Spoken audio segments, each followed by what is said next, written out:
안녕하세요. 토요미스테리 디바제시카입니다. 이곳은 미국 중북부에 위치한 오하이오주 서클빌. 인구 약 13,000명 정도 되는 작고 아담한 도시입니다. 1년에 한 번 열리는 호박 축제가 이곳의 유일한 이벤트일 정도로 소박하고 평화로운 날이 계속되는 곳이었죠. 서클빌은 대문을 잠그지 않는 마을로 불릴 만큼 이웃 간의 신뢰가 두터운 동네 중에 하나였습니다. 이 마을에서 학교 버스 운전기사로 일하고 있던 메리 길리피스. 그녀는 다정한 남편 론과 사랑스러운 딸과 함께 살고 있었습니다.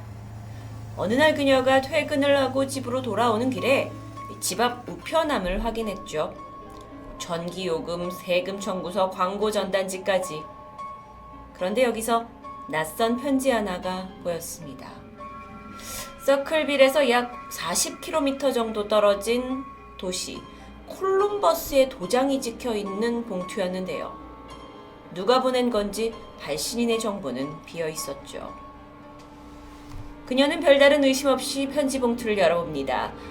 그리고는 이내 손이 덜덜 떨리기 시작했습니다. 편지에는 손글씨로 아주 충격적인 내용이 적혀 있었는데요. 실제 편지 내용입니다. 메시와 헤어져. 그에 대한 거짓말은 하지 않는 게 좋을 거야. 나는 네가 어디 사는지 알고 있고 너를 쭉 지켜보고 있으니까. 그리고 너한테 아이가 있는 것도 알고 있어. 이건 장난 편지가 아니니까 심각하게 생각하는 게 좋을 거야. 그리고 곧 모든 사람들이 이 끔찍한 사실을 전부 알게 되겠지. 이게 도대체 무슨 말일까요? 그리고 그녀는 왜 이렇게 동요하기 시작했던 걸까요? 편지에 등장하는 메시. 그는 바로 메리가 근무하던 지역의 교육감이었습니다. 그리고 정말 충격적인 사실은 바로 메리와 메시가 그간 부적절한 관계, 즉 불륜을 저지르고 있었다는 겁니다. 편지를 쓴 사람은 이 사실을 알고 있는 듯 했고 메리는 이제 걷잡을 수 없는 두려움에 휩싸였겠죠. 우선 그녀는 남편 론이 이 사실을 알아차릴 수 없도록 편지를 은폐하게 됩니다. 그런데 얼마 후 비슷한 내용의 두 번째 협박 편지가 도착했고요. 메리는 어찌할지 모르고 일단 편지를 다시 한번 숨기게 되죠. 그러던 1977년 4월 6일 그녀에게 단 한 줄이 적힌 세 번째 편지가 도착합니다. 이건 너한테 주는 마지막 기회야. 메리는 두려웠고 어찌해야 될지 몰랐지만 일단 편지를 보낸 이가 누군지 알 수 없었기 때문에 또 무엇을 해야 할지 모르고 시간이 흘러갑니다. 그리고 얼마 후 이번엔 남편 론 앞으로 편지가 도착합니다. 실제 편지 내용입니다. 당신의 부인이 메시와 바람을 피우고 있어. 지금 즉시 교육청에 전화해서 둘의 관계를 알려. 그렇지 않으면 네 목숨도 위험해질걸? 편지를 받은 남편은 혼란스러웠겠죠. 도대체 누가 이런 편지를 보낸 건지, 그리고 무엇보다도 이 두 사람의 관계를 폭로하는 걸 원하고 있고 그렇다면 내 아내가 바람을 피고 있다는 거. 하지만 론은 이게 사실인지조차 확신할 수는 없었습니다. 아니, 아내 쪽에서는 편지에 대해서 얘기를 했더니 나는 절대 바람을 핀 게 아니다! 라고 강력하게 반발하고 있었기 때문이죠. 남편으로서는 발신인도 없는 편지 한 장으로 아내를 감히 의심하고 교육감을 고발한다는 건 결코 쉬운 일이 아니었습니다. 그런 혼돈 속에 2주라는 시간이 흘러갔고 또다시 론에게 편지가 도착합니다. 당신은 2주 동안 아무것도 하지 않았어. 이제 그만 교육청에 사실을 알리는 게 좋을 거야. 그렇지 않으면 나는 TV와 라디오, 동네 광고판 어디든지 그 더러운 관계를 까발릴 테니까. 두 번째로 편지를 받자 남편 론의 의심과 걱정은 커져갑니다. 물론 아내의 바람, 사실이든 아니든 일단 두 사람 사이에 기필코 지켜야 할 소중한 딸이 있습니다. 불미스러운 일로 주민들의 입에 가족 이름이 오르락거리는 건 피해야겠다고 생각했죠. 결국 론 부부는 합심을 해서 자신들이 협박 편지에 시달리고 있다는 사실을 누군가와 공유하고 싶었습니다. 그래서 택한 사람이 바로 론의 여동생 카렌, 그리고 그녀의 남편 폴. 모두에게 털어놓고 도움을 청하게 되죠. 우선 네 사람은 머리를 맞대고 과연 누가 편지를 보낸 건지 용의자를 추적하기 시작했는데요. 그런데 그때 불현듯 떠오른 한 사람이 있습니다. 그는 메리와 함께 버스 회사에 근무하는 동료 데이빗. 사실 데이빗이 몇 달 전부터 메리에게 호감을 막 표하면서 그녀의 주위를 맴돌고 있었거든요. 근데 메리는 나는 가정이 있는 사람이라면서 매몰차게 거절을 했죠. 하지만 사실 그때도 그녀는 메시와의 불륜 관계는 유지하고 있었던 때입니다. 그렇다면 데이비드가 만약 이 사실을 알게 되고 더 화가 났겠죠. 그래서 자신을 거절한 메리에 대한 분노와 그녀가 바람을 피우고 있는 상대 메시에 대한 질투가 불러온 복수극일 수도 있습니다. 데이비드가 유력한 용의자, 여기에 확신이 선 네 사람은 고민 끝에 그에게 똑같은 방식으로 편지를 보내기로 합니다. 우린 당신이 누군지 알고 있어. 그러니 이제 그만둬. 라는 내용이었는데요. 편지를 보낸 후에 정말로 한 달이 다 되도록 새로운 협박 편지가 도착하지 않았습니다. 그렇게 익명의 편지 사건은 그대로 묻히는 듯 했죠. 그러던 1977년 8월 19일 늦은 저녁입니다. 집에 한 통의 전화가 걸려왔고 론이 전화를 받게 되는데 잠시 후 수화기를 내려놓은 그가 급하게 권총을 챙겨 들고는 집을 나섭니다. 아내가 어딜 가냐고 묻자 론이 남긴 한마디. 여보, 나 편지 쓴 사람 만나러 갈게. 그는 지체하지 않았고 자신의 트럭에 올라타 급하게 운전을 시작합니다. 그로부터 몇 시간이 지난 밤 11시 30분쯤 론의 트럭은 멀지 않은 마을의 교차로에서 발견됐는데요. 커다란 나무 기둥을 들이받은 채 론은 트럭에서 이미 숨을 거둔 상태였습니다. 당시 론의 사망사고를 조사한 사람은 서클빌의 보안관 레드클리프. 현장 감식을 해본 결과 론이 소지한 권총에서 딱 한 발의 총알이 발사되었다라는 사실을 알게 되죠. 그런데 이 총알이 어디로 발사되었는지, 누가 총에 맞은 건진 흔적을 찾을 수 없었습니다. 그런데 이상한 점이 한 가지 더 있었습니다. 혈액 검사를 해봤더니 론의 체내에서 다량의 알코올이 검출됐던 겁니다. 법적 한도의 무려 1.5배에 달하는 양이었어요. 사진 속에 있는 실제 인물 레드클리프 보안관은 누군가를 만나러 갔다던 론이 죽은 채 발견이 되었으니까 초기에는 살인사건이다 라고 비중을 두고 조사를 했는데 여러 정황을 보다 보니까 의심이 하기가 힘들었고 결국 이건 음주운전으로 인한 사고사다 라고 결론 짓게 됩니다. 하지만 가족들은 인정할 수 없었죠. 몇 시간 전에 집을 나설 때만 하더라도 론은 단 한 잔의 알코올도 입에 대지 않았기 때문입니다. 그렇다면 도대체 왜 혈액에서 그 많은 알코올이 검출됐던 걸까요? 그는 분명 편지를 쓴 사람을 만나러 간다고 했습니다. 결국 론은 협박 편지의 발신인을 알게 된 걸까요? 사건은 론이 죽으면서 더욱더 미궁으로 빠지게 됩니다. 이후에 이게 사망사건과 연결이 되다 보니까 익명의 편지 사건은 서클빌 마을 전체에 퍼지게 되죠. 그리고 마침내 메리는 그 교육감 메시와의 부적절한 관계를 인정하게 됩니다. 하지만 그녀는 사람들에게 제가 처음부터 메시와 불륜을 저지른 게 아니고요. 이 익명의 편지를 받고 나서 이거 어떡하냐 서로 상의를 하다가 우리가 관계가 발전된 거예요. 라고 거짓 주장을 하게 되는데요. 억지스러운 내용이었죠. 그런데 이걸 만약 편지 보낸 이가 들었다면 오히려 더 큰 분노를 했을 것 같습니다. 그래서일까요? 익명의 편지는 계속됩니다. 1977년부터 1983년 사이 메리는 총 39통의 편지를 받으며 협박과 비난은 이어졌습니다. 그런데 여러분, 이 익명의 편지는 메리만 주목한 것이 아니었죠. 어느 날부터 서클빌에 거주하는 수백 명의 주민들에게도 이 편지가 도착합니다. 그런데 놀라운 점은 이 편지에 각각 주민들의 사생활을 알고 있는 듯한 문구가 들어있었다라는 겁니다. 편지의 발신인은 마치 그가 세세하게 한 명을 다 관찰하고 있는 것처럼 보였죠. 그런데 이게 현실적으로 가능한 일일까요? 아무리 작은 마을이라지만요. 그 당시 주민들이 경찰서로 가져온 익명의 스토킹 편지들은 수천 통에 달한 것으로 전해집니다.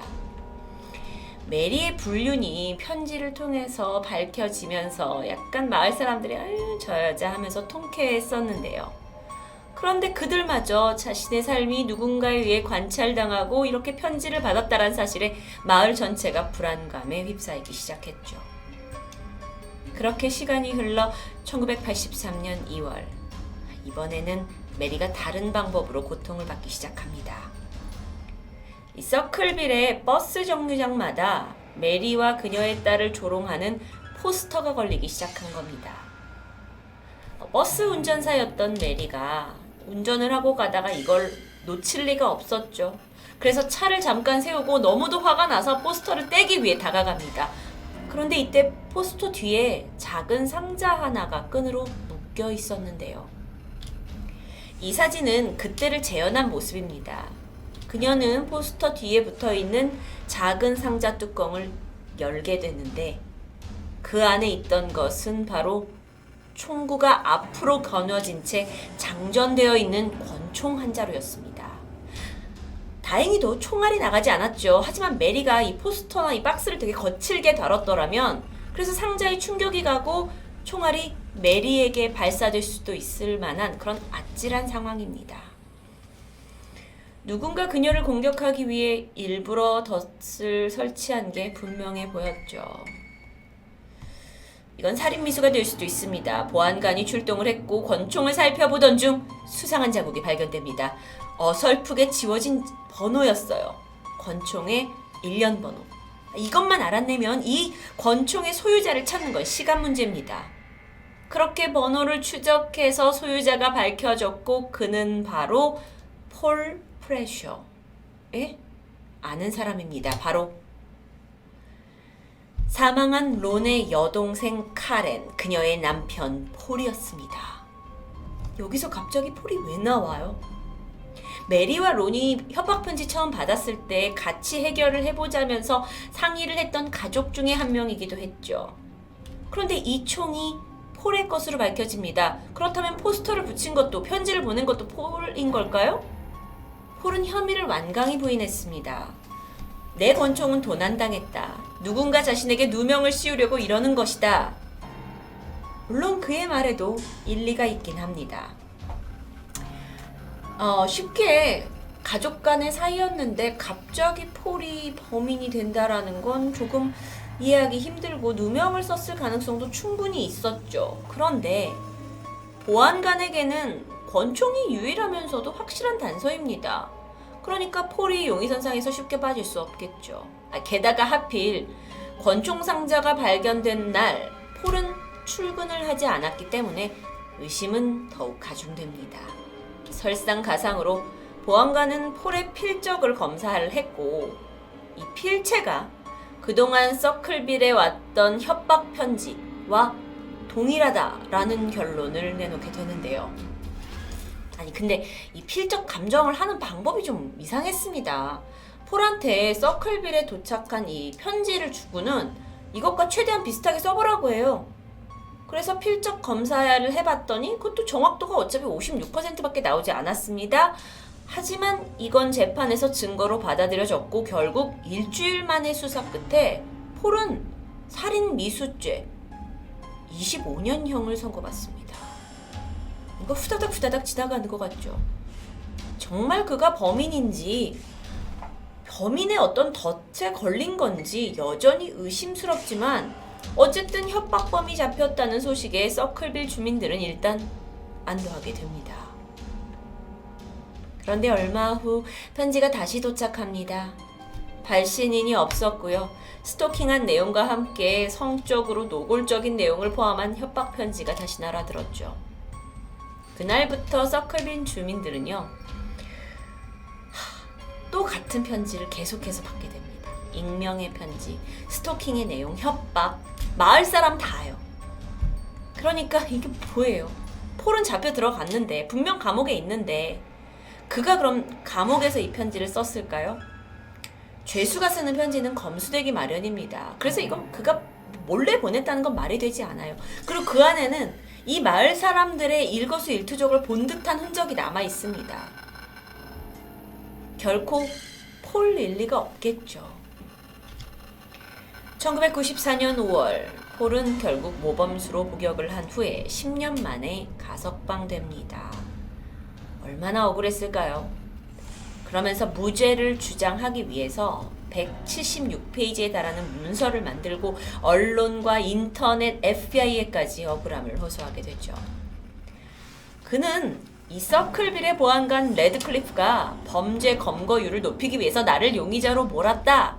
그리고 여긴 부정부패로 얼룩진 그 서클빌 공무원들 때문에 내가 이렇게 된 것이다 하면서 주장을 합니다. 비난을 했고요. 실제로 이 보안관 레드클리프는 폴 사건 이후로 국가보안관 협회장까지 승진을 하게 되죠. 폴, 2012년 그는 70세의 나이로 사망을 하게 되는데요. 마지막 순간까지 자신의 억울함을 호소하며 세상을 뜨게 되죠. 한 평화로운 작은 마을을 혼란과 불안, 공포로 몰아넣은 편지. 누가 보냈는지는 끝끝내 밝혀지지 않았습니다. 이게 단순한 장난이라고 하기에는 너무도 방대했고 치밀한 사건이 아닐 수 없었는데요. 그렇다 보니까 많은 사람들이 지금까지도 이 미스테리, 서클빌 미스테리를 풀어내려고 다양한 추측을 내놓고 있습니다. 그 중에 마틴 얀트라는 사람이 있습니다. 그는 이 사건을 아주 오랫동안 조사해온 기자였는데 폴이 수감이 된 이후에도 계속해서 서클빌 편지 미스테리에 대해서 집중해서 조사를 하다가 꽤 합리적인 용의자를 지목하게 됩니다. 그가 가장 먼저 지목한 사람은 바로 그 초창기에 메리한테 막 찝적댔던 남자, 동료 버스기사 데이빗이었죠. 질투심, 분노, 이게 도를 넘어서서 결국 서클빌 주민들한테까지 수천 통의 편지를 보낸 것이다? 하지만 데이비드는 1990년대 이미 아동 성범죄 혐의로 이 경찰이 수배가 내려졌고요. 1999년 자살한 것으로 밝혀졌습니다. 그가 아니라면 또 다른 용의자는 누구일까요? 바로 주민들에게 이 스토킹 편지를 발송하고 메리를 저격하는 권총 상자까지 설치한 또 다른 용의자는 바로 론의 동생이자 폴의 아내 카렌이라는 주장입니다. 사실 카렌과 남편 폴은 오빠 론이 사망한 이후에 이혼을 한 상태였습니다.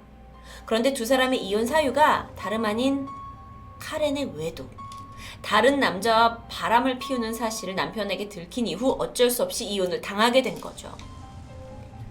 이걸 조사했던 마틴에 따르면 지난 1983년 메리를 노리는 그 권총이 발견됐을 당시 폴의 재판에서 밝혀지지 않은 사실이 하나 있었다고 합니다. 메리가 권총 상자를 발견하기 20분 전, 이 수상쩍은 남자가 상자를 하나 설치하는 것을 목격한 버스 기사가 있었어요. 그런데 그 수상한 남자 옆에 노란색 스포츠카가 세워져 있었다고 증언합니다. 그런데 이 작은 마을에서 그렇게 튀는 색깔의 차량은 흔하지 않아요. 폴의 차는 아니었죠. 자, 그럼 이런 생각이 듭니다. 아니, 이런 중요한 진술이 왜 폴의 재판에서는 묵살되었을까? 그 부분은 여전히 미스테리합니다. 마틴의 입장에서는 그때 그 수상한 남자가 카렌의 내연남이라고 주장합니다. 카렌의 주변인 중에 노란색 스포츠카를 소유한 사람이 있었고 또 폴의 권총을 훔치는 일 또한 카렌이라면 가장 쉬웠을 것이라는 추정이었어요. 사실 모든 게 좀 들어맞기도 합니다. 게다가 서클빌에 도착한 익명의 편지들 중에 손으로 쓴 게 아닌 이 타자기로 쓴 편지들도 꽤 섞여 있었는데요. 카렌이 폴과 이혼을 할 때 나는 책을 쓸 거라면서 폴의 타자기를 챙겨갔다라는 증언도 이 주장에 힘을 실게 됩니다. 심지어 카렌은요, 이 간통으로 인해서 이혼을 당했잖아요. 그러면서 양육권, 재산 이걸 폴에게 다 뺏긴 상태였습니다. 따라서 이걸 되찾기 위해 전 남편 폴을 용의자로 몰아갔다라는 건 꽤 그럴싸한 범행 동기가 되겠죠. 실제로 폴이 수감된 후 카렌은 양육권, 재산, 심지어 그의 연금까지도 가져가게 됩니다. 물론 이 주장에도 함정은 있습니다.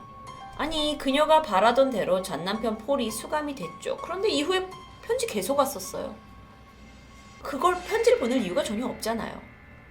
게다가 자신의 오빠를, 그 론을 괴롭히는 편지를 보냈다? 그 이유가 뭘까요? 이건 카렌의 단독 범행이라고 보긴 좀 힘들 것 같은데요. 그렇다면 카렌이 그냥 익명의 편지 사건을 이용해서 이혼해서 뺏긴 것들을 해결하고, 그렇다면 실제로 이 익명의 편지를 보낸 또 다른 용의자가 있다라는 건데 복잡합니다. 27년간 계속된 서클빌의 미스테리한 편지. 불륜, 치정, 스토킹, 음모, 경찰의 부정부패까지 정말 여러 가지가 복잡하게 얽혀 있어서 마치 한 편의 영화처럼 느껴지기도 하는데요. 안타깝게도 서클빌 미스테리는 여전히 미제로 남아 있습니다. 이 혼란함 속에서 한 가지 분명한 게 있습니다. 사건의 발단이 된 것은 외도라는 인간의 비뚤어진 욕망 아닐까요? 사랑의 불장난이라고도 부르는 한 남녀의 부적절한 관계가 평온했던 가정과 이 마을을 지옥으로 만들었습니다. 토요미스테리 디바제시카입니다.